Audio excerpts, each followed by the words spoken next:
So welcome to Digital Media Vlog.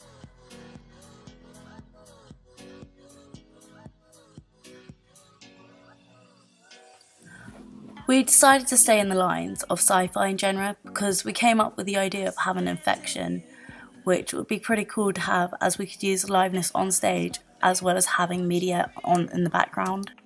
We're also in the lectures where we learned about Second Life, where it's this software where we had to download and have a virtual meeting, where we ended up actually creating our own avatars. This actually inspired our piece because you had to become an avatar while you're sitting by a computer screen.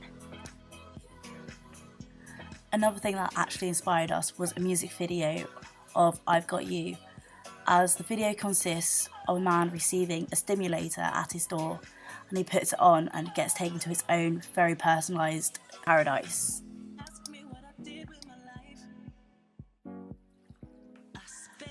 Other things inspired our piece, such as films.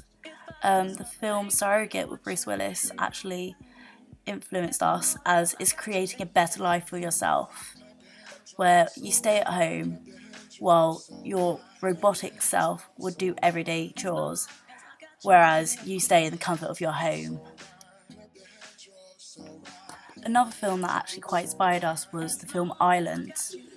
It was only because they're a copy of themselves, but on a different island, which could be related back to paradise.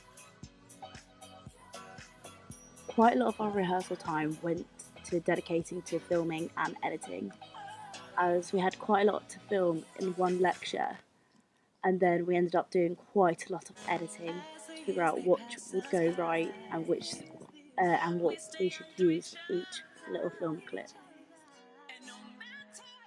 When we went through a proper run through where all the editing was done, we kind of realised our ending wasn't actually great, and so we ended up having to change it. But we decided to use the idea of using live feed over an image on the site, hopefully the image of being a tropical island beach to represent being someone's paradise. This was all done on QLab. We had the camera into the drama studio, but we decided to do a bit of travelling into a dressing room where that would represent a person's paradise, which would be represented in the drama studio. We had someone in the dressing room to talk to them to say, this is your paradise. And so the live feed was projected into the drama studio, and so each little group had a chance to see what was happening and get to experience the whole thing. We really wanted to incorporate shadow work because it was one of the earliest lectures we had, where it was quite fun to just make shapes out of practically anything to represent anything.